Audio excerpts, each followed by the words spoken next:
Meus irmãos, esse momento não requer nenhum formalismo, porque o Bispo Walter não é nada formal.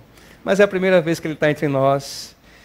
Então eu coloquei alguma coisinha aqui só para apresentá-lo melhor ainda, né? Você conhecê-lo ainda mais. Para nós é uma alegria receber o nosso Bispo Primaz aqui em nossa igreja. O Bispo Primaz desempenha o fundamental papel de trazer o norte para a nossa denominação. Ele dá voz aos pastores da Aliança das Igrejas Cristãs Nova Vida. É o meu pastor, né? O meu pastor. E ele é quem norteia muitas das minhas decisões, porque nós temos uma aliança. Nós estamos aliançados. E essa aliança, nós concedemos o direito ao Bispo Walter de nos pastorear plenamente. Outra alegria é a dádiva do lançamento da sua obra, conjuntamente com o pastor John, que é o pastor da catedral, né? E eles encararam o desafio de mostrar a possibilidade de unir dois ramos da igreja que diametralmente se unem em torno da pessoa do nosso Senhor Jesus Cristo. É com grande alegria, Bispo Walter McAllister, por favor, receber o Senhor aqui conosco. Boa noite. Tá ligado, Fernando? Alô, testando. Tá conectando? Tá com som? Alô, testando, 1, 2, 3. 1, 2. Testando, 1, 2, 3. Testando, som. Eu já sou meu próprio roadie aqui. Som, alô, som. Que prazer finalmente conhecer esta igreja maravilhosa, de tão boa reputação. Pastor tão querido há muitos anos. E finalmente estamos aqui. Amém. Finalmente, graças a Deus.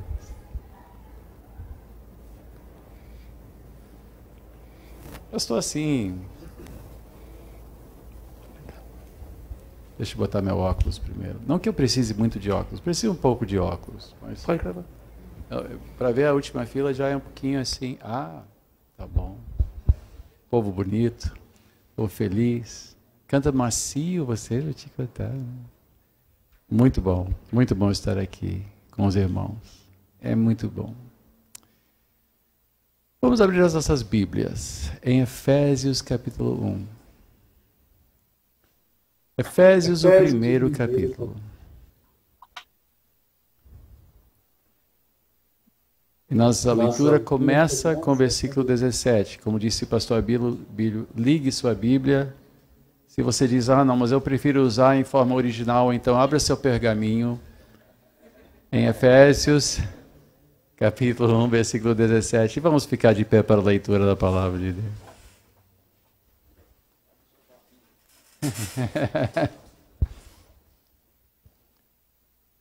Peço que o Deus de nosso Senhor Jesus Cristo, o glorioso Pai, lhes dê espírito de sabedoria e de revelação no pleno conhecimento dele. Oro também para que os olhos do coração de vocês sejam iluminados, a fim de que vocês conheçam a esperança para a qual ele os chamou, as riquezas da gloriosa herança dele nos santos, e a incomparável grandeza do seu poder para conosco, os que cremos, conforme a atuação da sua poderosa força. Esse poder ele exerceu em Cristo, ressuscitando dos mortos e fazendo-o assentar-se à sua direita nas regiões celestiais, muito acima de todo governo e autoridade, poder e domínio, e de todo nome que se possa mencionar, não apenas nesta era, mas também na que há de vir.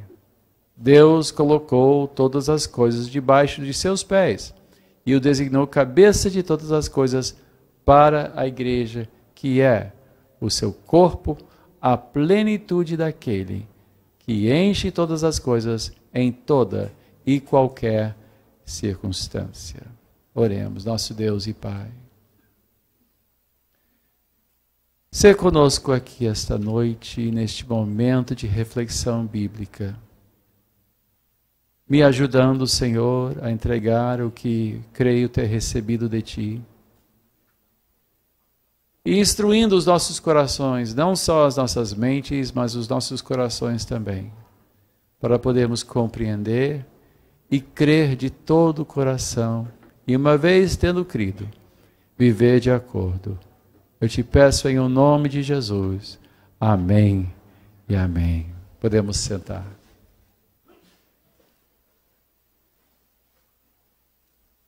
Ao longo da nossa vida cristã, pelo menos tem sido a minha experiência, e eu sou cristão há 55 anos. Com 7 anos de idade, eu entreguei minha vida a Cristo, depois de uma vida longa de pecado. Eu enchi a paciência da minha irmãzinha, eu fiz várias coisas, travessuras, mas com 7 anos de idade, eu me entreguei a Cristo. Hoje, com 62, eu posso dizer que ao longo desses anos eu tenho aprendido as mesmas coisas vez após vez após vez. Porque eu costumo esquecer. É interessante que Jesus teve o cuidado de dizer, fazer isto em memória de mim. Como poderíamos esquecer de Cristo? Mas a verdade é que Ele nos conhece muito bem. E Ele sabe que nós somos capazes de esquecer até as coisas mais preciosas e banalizar as coisas mais sagradas. Então, Cristo disse, lembre-se de mim. Eu deixo o pão, deixo o cálice, para não se esquecerem de mim. E ao longo da minha vida, um dos exercícios de fé que eu tenho aprendido é que fé não é só crer, mas é lembrar. E relembrar, e aprender, e reaprender. Porque a verdade é que nós nos esquecemos. Parece que o mundo vem com sua poeira, com sua poluição, com sua corrupção, com seus problemas, com boatos e etc., para atentar contra a nossa fé e nos fazer esquecer as coisas mais fundamentais. Então, essa noite eu quero falar sobre algumas coisas fundamentais. Principalmente isto que Paulo orou, para que nós conhecêssemos quem é Deus e o tamanho do poder de Deus que opera em nós, porque frequentemente eu me esqueço de quão grande é o meu Deus. Eu vejo o tamanho dos problemas, eu vejo o tamanho dos desafios, eu vejo o tamanho da minha ansiedade e eu me esqueço que Deus é infinitamente maior do que todas essas coisas. Eu me esqueço, você se esquece, é natural. Nós somos seres frágeis, nós não somos vasos bem selados, a gente vaza, nossa fé vaza, nossa fé tende a diminuir com o passar dos dias e nós temos que voltar e nos relembrar. Nosso coração precisa ser instruído novamente. E foi essa a oração de Paulo. Efésios era uma igreja muito boa. Não tinha nada de errado com Efésios. Coríntios já era outra coisa. Mas Efésios era uma igreja muito boa. Éfeso era uma igreja muito boa. Então, qual era a oração dele? Para que conhecessem a essência da sua fé, conhecessem o verdadeiro Deus e o seu verdadeiro poder. Vamos lembrar uma coisa. Vamos começar pelo fato de que Deus criou tudo que existe do nada. O autor aos Hebreus disse, pela fé, em capítulo 11, ele disse, pela fé sabemos que Deus do nada criou tudo que existe. Agora eu quero que você pense a respeito disto. Quando um artista pinta um quadro, e eu já fui artista plástico, a gente pega tinta, a gente pega uma tela e acontecem alguns acidentes. Ao longo a gente tenta uma cor e aquilo deu certo, imagina só. Mas quando Deus criou o baiacu, Ele sabia exatamente como Ele iria criar esse peixe. Ele sabia que ele iria inflar quando assustado e desinchar quando relaxado. Ele criou, ele sabia quantos dentes ele colocaria em cada tubarão. Ele decidiu a cor de cada tucano de cada papagaio, o tamanho de cada árvore. Ele decidiu quantas gotas de água ele colocaria no mar. Porque se ele criou tudo do nada, ele não pegou uma tinta para apenas passar numa tela, ele literalmente imaginou primeiro o que ele faria e o fez. Ele sabe a exata temperatura e tamanho do Sol. Ele sabia exatamente quantas crateras e onde ficariam as crateras na Lua. Ele decidiu quantos grãos de areia haveria em cada praia e quantas praias ele criaria em todo o mundo. Ele desenhou a centopeia para ter exatamente 100 perninhas. Ele desenhou cada borboleta. Ele imaginou, veja só a imaginação de Deus. Deus é tão perfeito, é tão infinitamente criativo, ele é tão exato, que ele criou as nossas células, desenhou cada célula do cérebro, do corpo, do sangue, dos ossos. E quando ele disse, haja luz, tudo isso já estava na sua mente. Entende como Deus é genial? É mais do que genial. Ele é equivalente a 1 trilhão de gênios. Às vezes eu fico pasmado de ver jogadores de xadrez, como eles podem imaginar 3, 4, 5 movimentos à frente, às vezes mais ainda. Deus já sabe todos os movimentos. Ele sabe tudo o que vai acontecer. Ele não só entende tudo o que aconteceu, como ele planejou tudo. Pense nisso. O seu poder supera tudo. Tudo é obra da sua palavra. Nós, às vezes, ficamos impressionados com o tamanho de certas coisas e consideramos certas coisas muito poderosas. Quando pensamos no poder militar de certos países, quando pensamos no poder de celebridade de certas pessoas, o poder de convencimento, Deus é infinitamente mais poderoso que qualquer pessoa, qualquer governo, qualquer coisa neste mundo.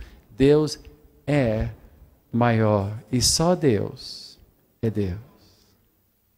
Só Ele tem total e absoluto poder. E mais, Jesus também é Deus. Às vezes pensamos em Jesus como alguém frágil, como alguém fofo, como alguém simpático e meio idealista. Jesus sabe. Ficamos pensando nele andando pela Palestina como alguém secando as unhas. Meio assim, meio hippie, né? meio assim, irmão Sol, irmã Lua, e andando por aí, meio, bem-aventurados são, e todo mundo, que lindo, Jesus, ele é tão bacana. Mas João disse no seu evangelho, no princípio era o Verbo, e o Verbo estava com Deus, e o Verbo era Deus.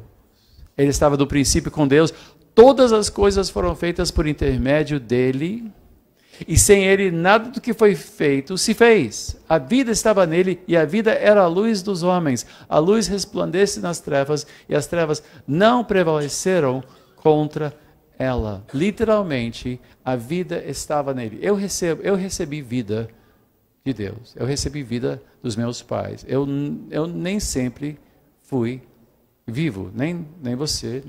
Nenhum de nós tem uma pré-existência eterna. Jesus sempre existiu.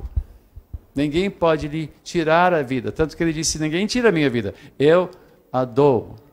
Por quê? Porque ele é o autor da vida. E mais, ele é tão poderoso que quando ele adentrou a morte, ele destruiu o próprio poder do túmulo, porque a morte não pôde contê-lo. De tão poderoso que ele é. Ele é infinitamente mais poderoso até do que a própria morte do Império Romano, de todos os poderes se reunindo contra ele. E ao longo da história nós temos visto a sua igreja, a menina dos seus olhos, como nós lemos agora, ele é a cabeça da igreja para que ele seja tudo em todos. E essa igreja o mundo não consegue esmagar. Já tentaram.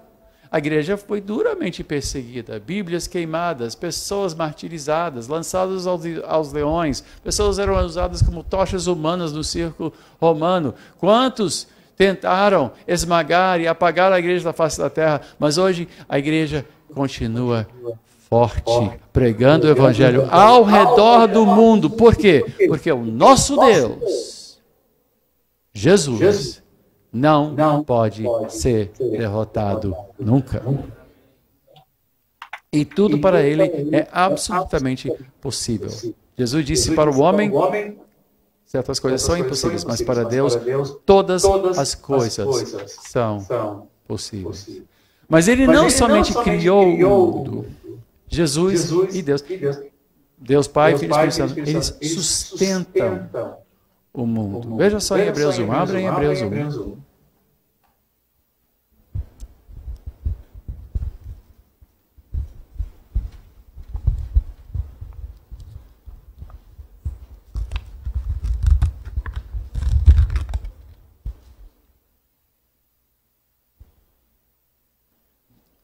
Diz, havendo Deus outrora falado muitas vezes e de muitas maneiras aos pais pelos profetas, nesses últimos dias nos falou pelo Filho, a quem constituiu herdeiro de todas as coisas, pelo qual também fez o universo.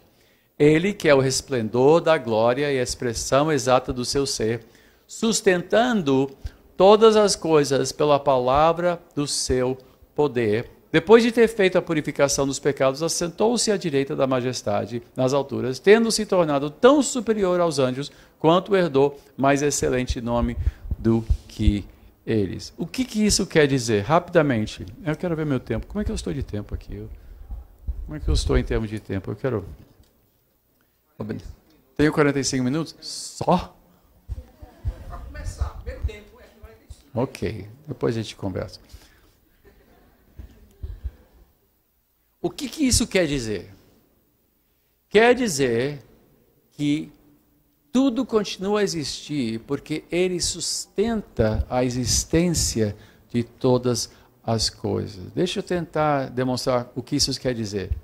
Essa luz brilha porque recebe de uma fonte a energia necessária para brilhar. Ela não brilha por conta própria. O seu brilho depende e é sustentado por uma fonte. Se por alguma razão essa fonte for interrompida, o que vai acontecer? A luz vai apagar. Porque a luz não existe em si. Quando a Bíblia diz que ele sustenta todas as coisas pelo poder da sua palavra, literalmente toda a existência continua a existir porque ele assim deseja e o seu poder assim capacita-nos a existir. Se ele por um instante quisesse, mudasse de ideia, não teria que mandar uma bomba atômica para destruir o mundo, simplesmente deixaria de existir, porque céus e terra são a lâmpada de Deus. Isto é extraordinário. Ele diz, não, mas Deus criou todas as coisas e elas agora funcionam por conta própria. Não é isso que a Bíblia diz. A Bíblia não diz que Deus criou o mundo e foi embora. A Bíblia diz que Deus criou céus e terra, mas também diz que ele sustenta, ele literalmente mantém tudo pelo poder da sua palavra. Quando Paulo chegou no aerópago em Atenas, vamos abrir, Atos capítulo 17. Veja o que ele disse. Versículo 24. Atos 17, versículo 24 diz. Acharam? Quem tem Bíblia física já achou. Quem está olhando o seu iPad não está achando ainda. Já achou, pastor Abílio? Tá bom. Às vezes a velha tecnologia funciona melhor, né? Atos 17, versículo 24 diz: O Deus que fez o mundo e tudo que nele há é o Senhor dos céus e da terra e não habita em santuários feitos por mãos humanas. Ele não é servido por mãos humanas, como se necessitasse de algo, porque Ele mesmo dá a todos a vida, o fôlego e as demais coisas. De um só fez Ele todos os povos para que povoassem toda a terra, tendo determinado os tempos anteriormente estabelecidos e os lugares exatos em que deveriam habitar. Deus até decidiu onde nós habitaríamos, cada um. Deus fez isto para que os homens o buscassem e talvez tateando pudessem encontrá-lo, embora não esteja longe de cada um de nós, pois nele vivemos, nos movemos e existimos. Existimos em Deus. Quer dizer que todas as coisas são somadas são Deus? Não. Deus existe à parte da sua criação, mas a criação não existe independente de Deus. A lei da gravidade funciona. Cada folha que cai de uma árvore cai porque a palavra de Deus sustenta o ato da sua queda. Cada árvore brota vida nova, cada pássaro voa, cada grão de poeira flutua no ar, porque Deus assim deseja, porque Ele sustenta todas as coisas pelo poder da sua palavra. Veja o tamanho e o poder do nosso Deus. E o tolo diz no coração, segundo o salmista, que Deus nem existe. Ele ignora o óbvio, que há coisas que simplesmente a ciência não explica. Explica muita coisa, mas não explica as origens. Não explica. Não explica. E há muitas coisas que a própria ciência tem dificuldade de explicar. Isto existe porque Deus assim deseja. Eu existo, eu respiro. Cada sopro meu e seu. Cada sopro acontece porque Deus assim permite. E não só isso, Ele possibilita. Então existe algo impossível para Deus?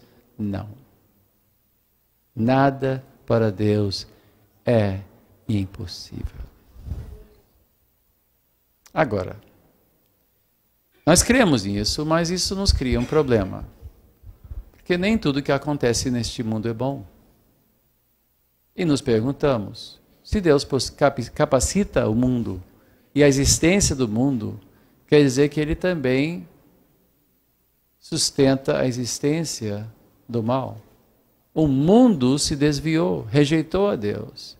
E como diz Romanos 8, a natureza foi submetida à violência, não por conta própria, mas por causa do pecado do homem. O paraíso se tornou uma selva.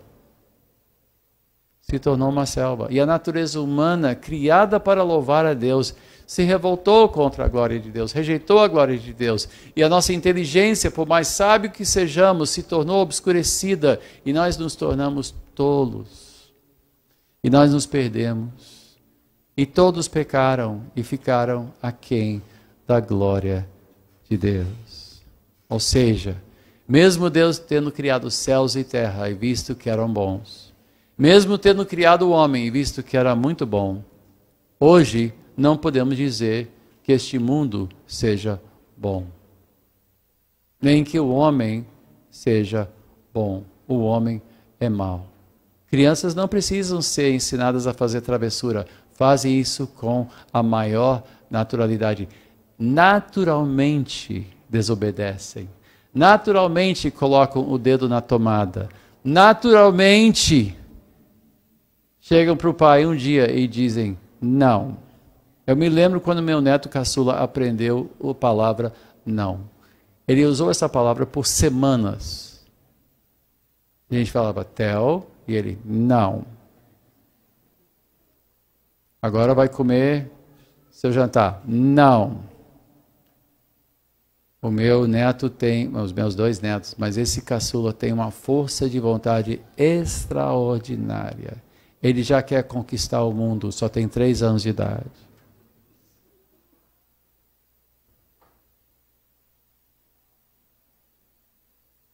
Há um problema na natureza. Tudo apodrece, tudo morre. O mundo em que vivemos não é próprio para a vida humana, por quê? Todo mundo morre. Eu uma vez decidi fazer aquários salgados, de água salgada. Alguém já se envolveu com aquários de água salgada? Lindos, assim, peixes muito coloridos e tal. Porque eu li em algum lugar que faz bem ao coração ter um aquário. Você olha para o aquário e seu coração acalma. E eu tenho pressão alta. Eu tenho, eu sei, não sei, estou melhorando. Mas eu me lembro que eu olhava para o meu aquário e o que eu não entendia é que tudo que você coloca no aquário vai morrer. Então, eu esperando que fizesse bem ao meu coração, eu chegava de manhã e estava lá o peixe. E eu, meu coração!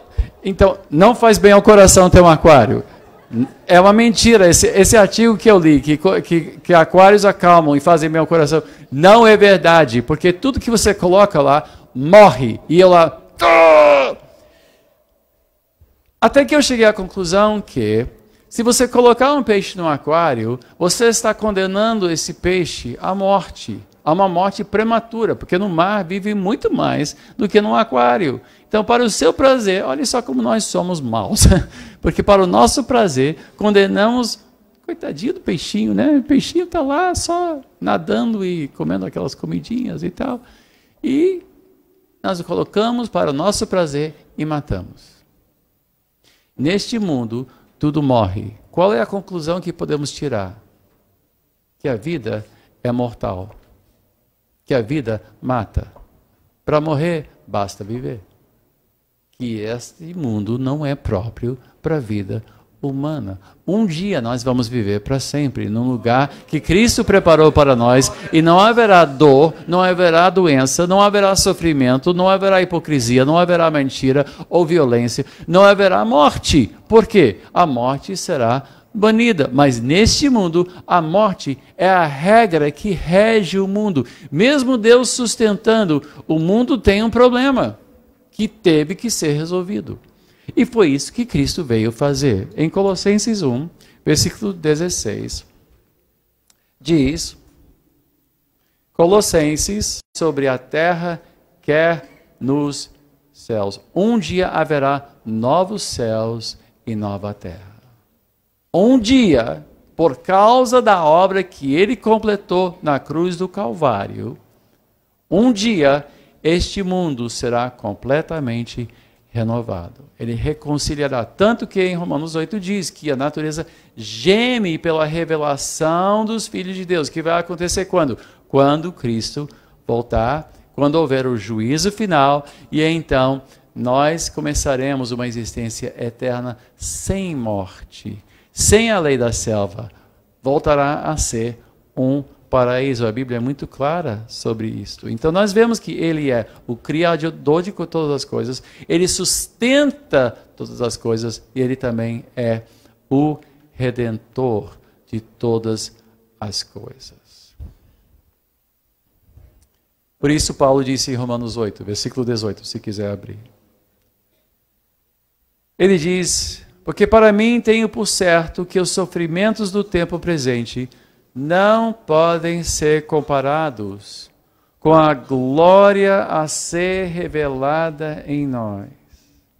A ardente expectativa da criação aguarda a revelação dos filhos de Deus, pois a criação está sujeita à vaidade, não voluntariamente, mas por causa daquele que a sujeitou, na esperança de que a própria criação será redimida do cativeiro da corrupção para a liberdade da glória dos filhos de Deus. Porque sabemos que toda a criação a um só tempo geme e suporta angústias até agora, e não somente ela, mas também nós, que temos as primícias do Espírito, igualmente gememos em nosso íntimo, aguardando a adoção de filhos, a redenção do nosso corpo. Porque na esperança fomos salvos.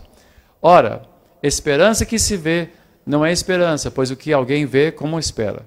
Mas se esperamos o que não vemos, com paciência o aguardamos.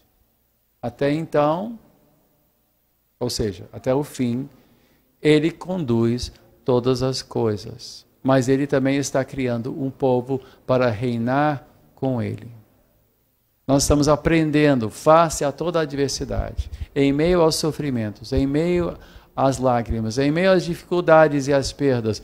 Nós estamos aprendendo a viver pela fé. A viver pela fé.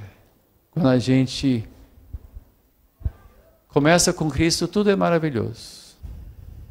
Mas aos pouquinhos a gente vai descobrindo que nesta vida, como Jesus mesmo disse, teremos muitas aflições.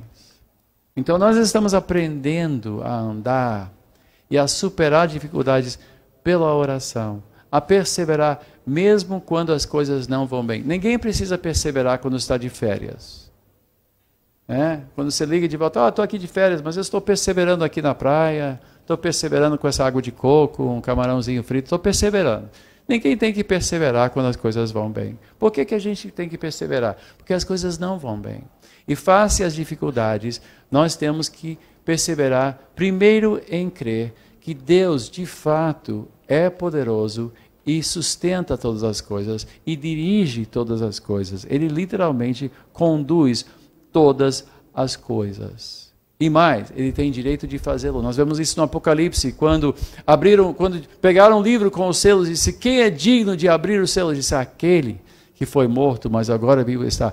Ele é digno, ele ganhou o direito de conduzir toda a história e tudo que está acontecendo conosco, de bom ou de ruim. Deus está conduzindo. Eu tenho tido dificuldade em aprender isso.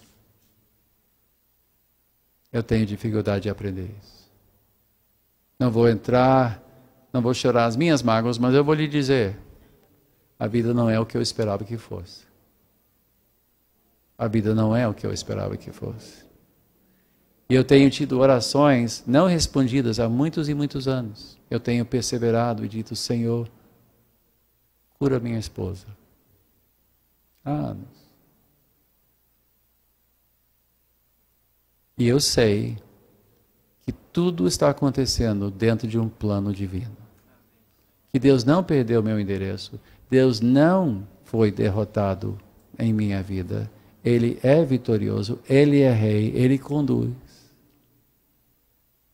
Todas as perdas e danos, todas as tristezas, todas as lágrimas, todas as noites sem sono, fazem parte de um plano absolutamente perfeito de Deus.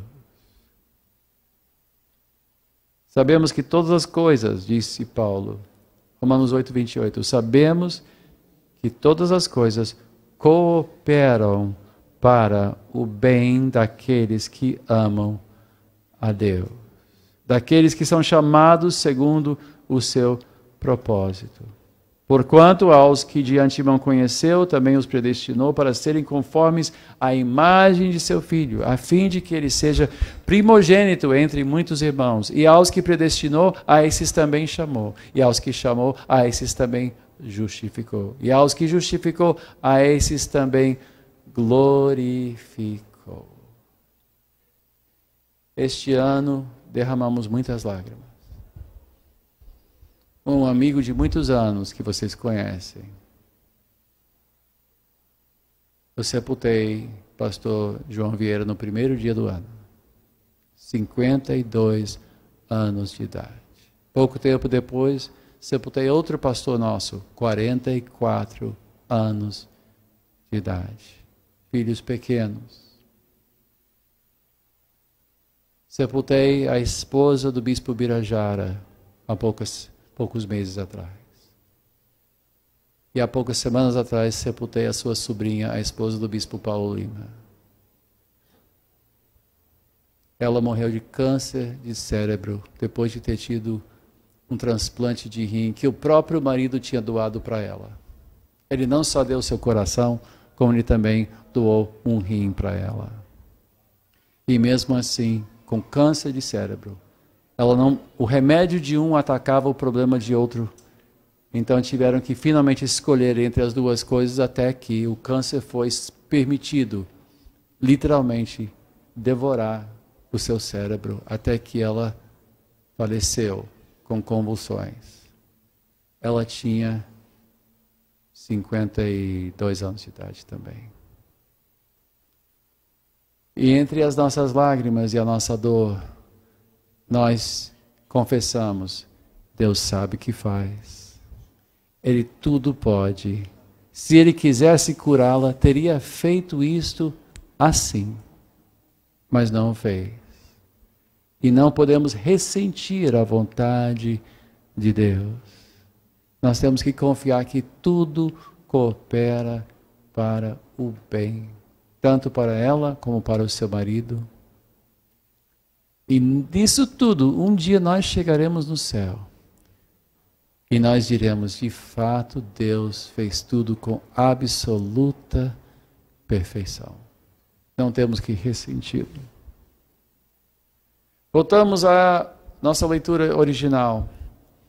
Paulo, ao saber dessa igreja tão boa que ele plantou, Éfeso, ele disse, eu peço que o Deus de nosso Senhor Jesus Cristo, glorioso Pai, lhe dê espírito de sabedoria e de revelação no pleno conhecimento dele.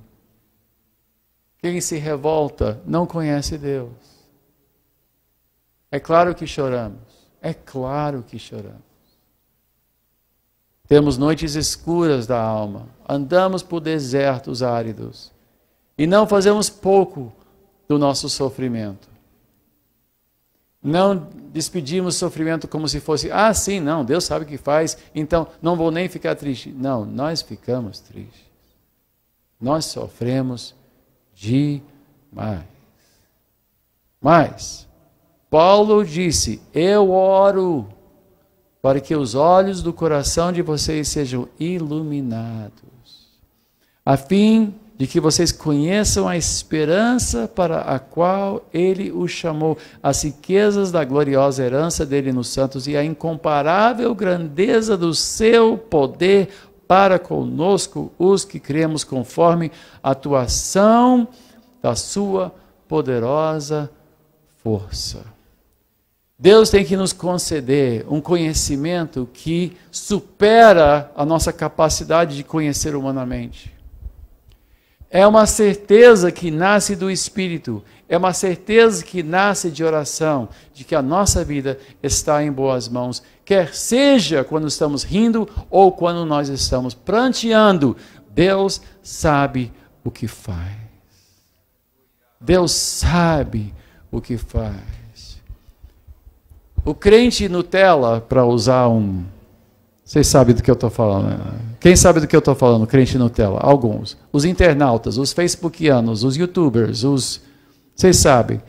Tem crente raiz, que é de verdade, e tem crente Nutella. É aquele crente chocolate, aquele crente que só quer bênção, só quer vitória da si para se cabeça e não cauda, porque eu sou filho do rei, ninguém pode ir comigo, e show sofrimento, para de sofrer, porque agora nós vamos ter vitória sempre, amém, glória a Deus, em nome de Jesus, e sai de perto, porque eu sou filho do rei.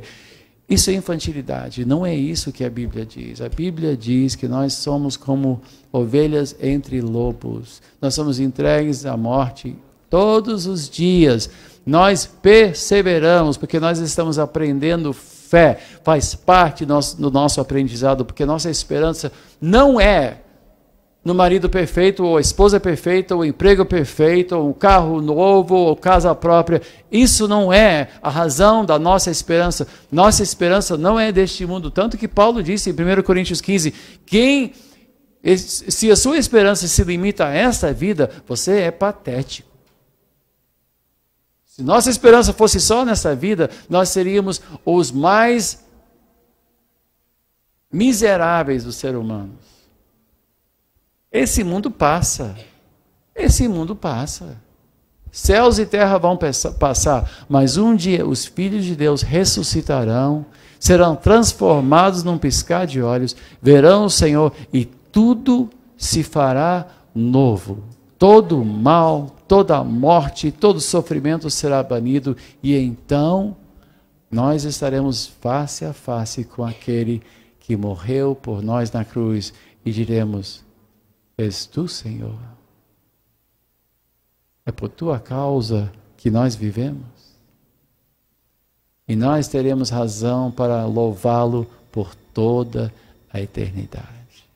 Nossa esperança não é para esta vida. Deus nos concede graça, sim. Deus cura. Não em todos os casos. Mas nós vemos, às vezes, por uma janela, como se uma janela abrisse, o poder de uma era que ainda está por vir. É como se uma nesga de luz brilhasse e nós sentíssemos, como diz o autor aos Hebreus, o poder de uma era vindoura. Cada vez que uma pessoa é curada, isto é como se fosse um gostinho do que vai acontecer nos novos céus e nova terra. Cada vez que somos consolados, mesmo em face a coisas inaceitáveis, isso é prova de que o Espírito Santo está nos lembrando que um dia tudo isso vai fazer sentido. Porque consolo não é sentimento, é compreensão. É mesmo chorando, dizendo, mas eu entendo. Eu entendo que há um propósito. Deus está no meio de tudo isto. Por isso, não vamos temer. Não vamos temer. Vamos perseverar. Vamos orar. Vamos crescer em Cristo. Vamos ter fibra de fé. Não sejamos esses crentes milinguidos. Uma senhora uma vez chegou para mim e disse, olha, eu vou deixar a igreja. Eu disse, por quê? Porque minha filha não passou no vestibular. E não é esse tipo de Deus que eu sirvo.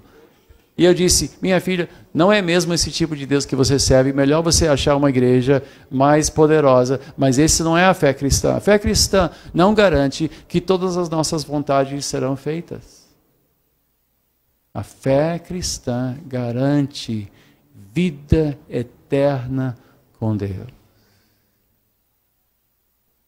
Nós oramos muito por esta eleição.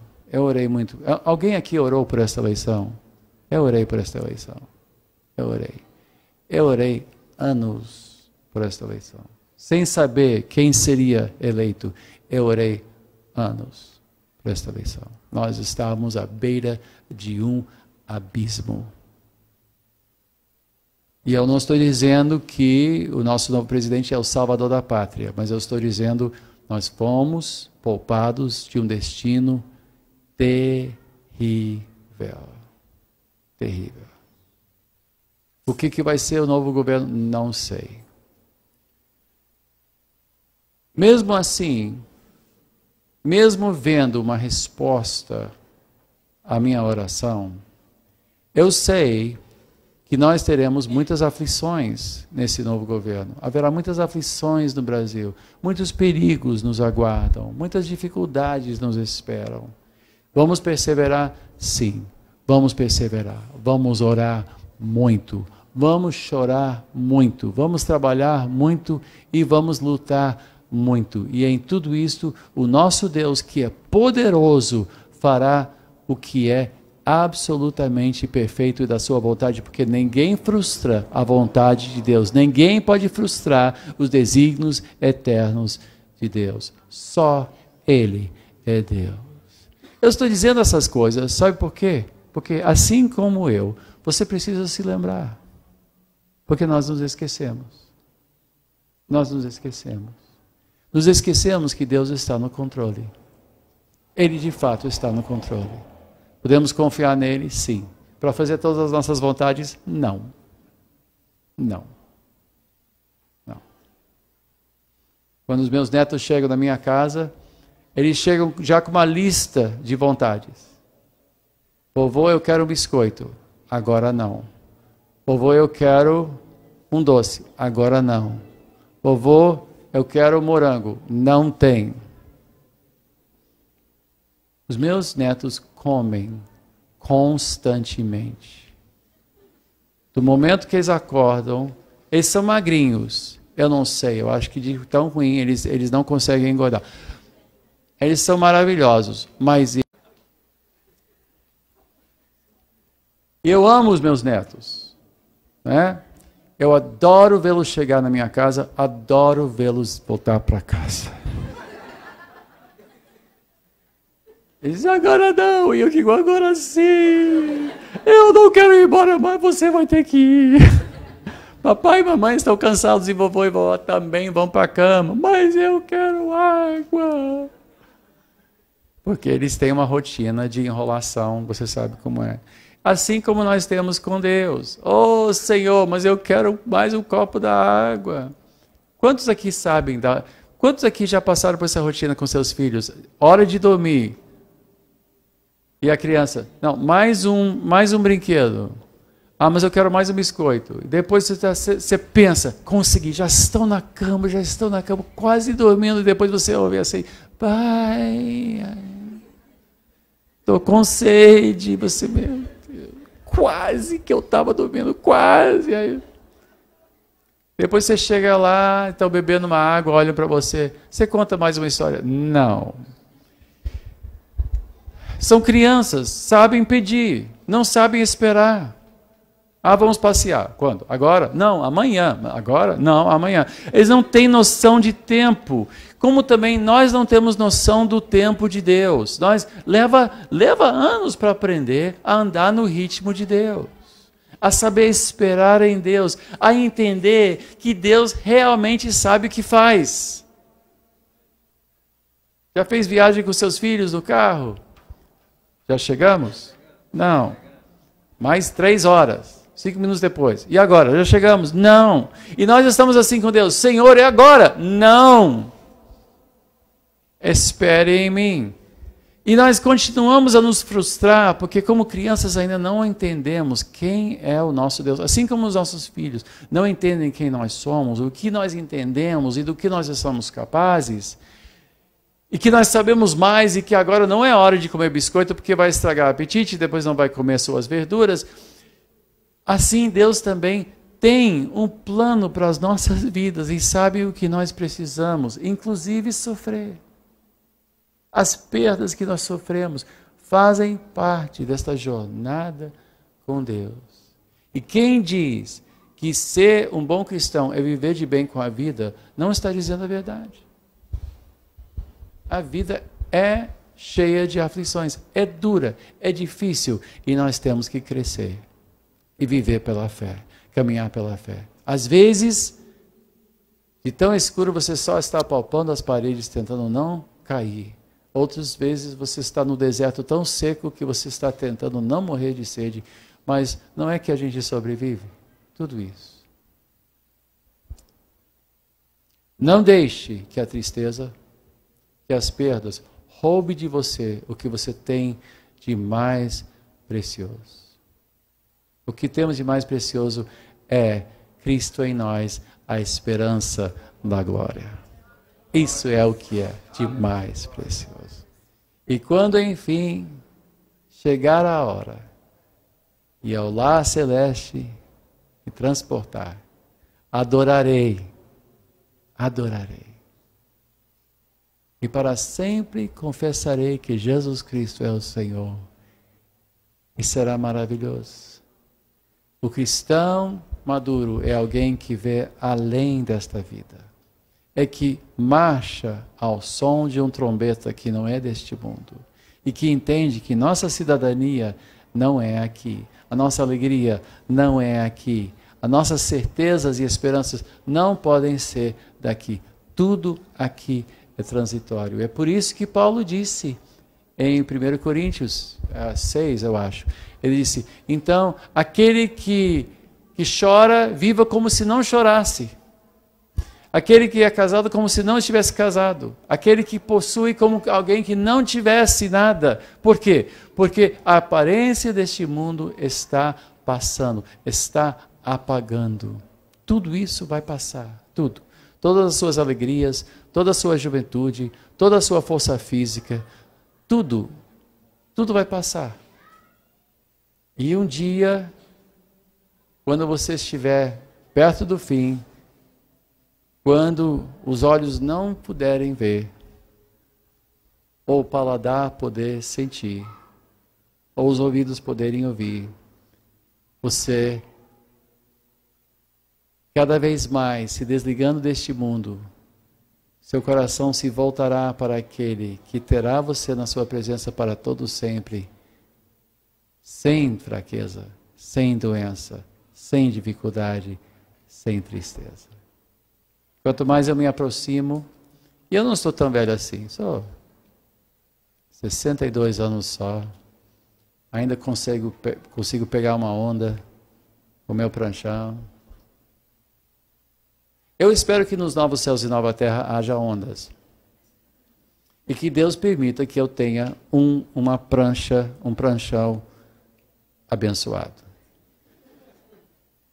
Mas as pessoas que cortam nas minhas ondas, eles não estarão aqui, porque todo o mal será lançado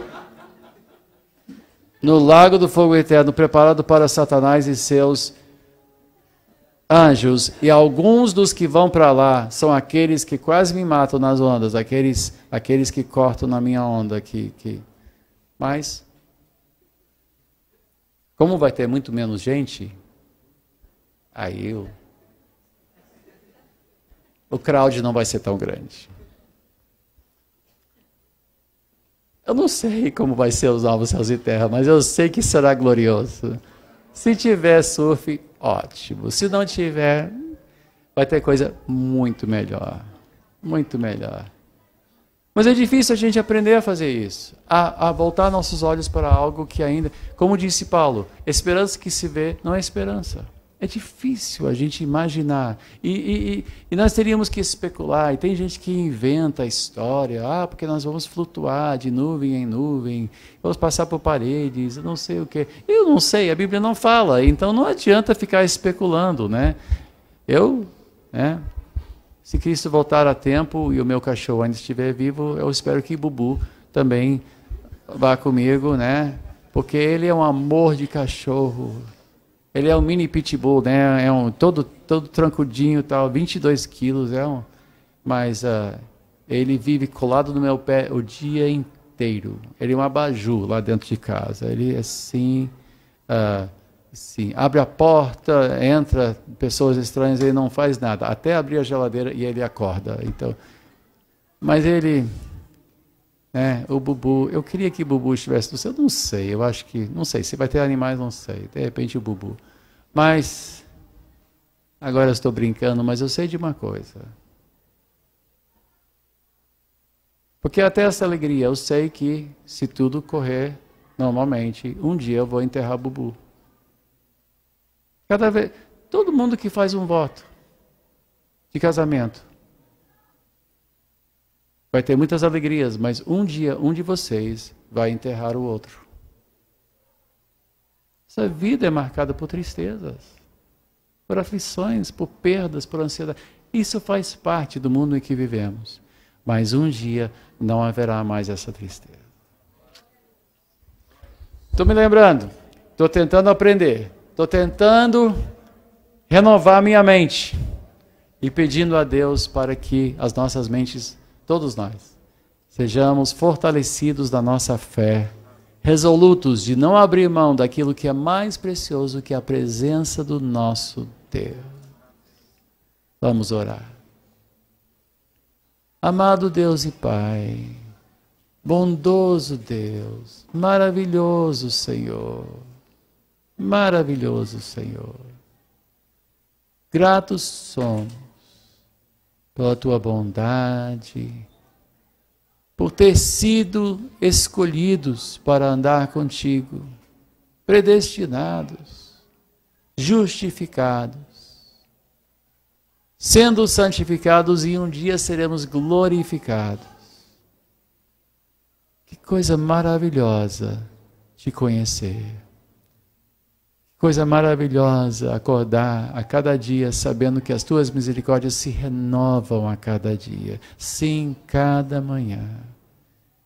Oh, Pai amado, gratos somos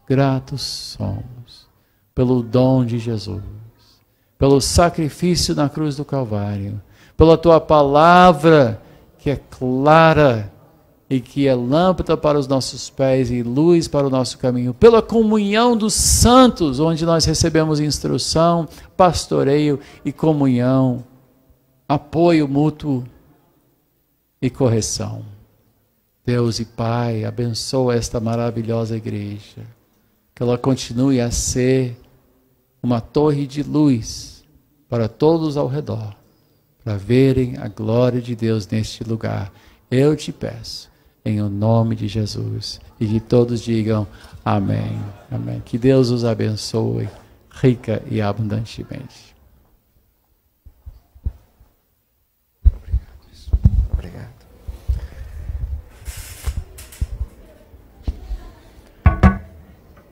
Essa palavra é reconfortante. Gente, se o próprio Jesus aprendeu através de sofrimento, e eu e você, gente? Vamos colocar de pé? Agora, isso que o bispo falou, um crente maduro, ele vê além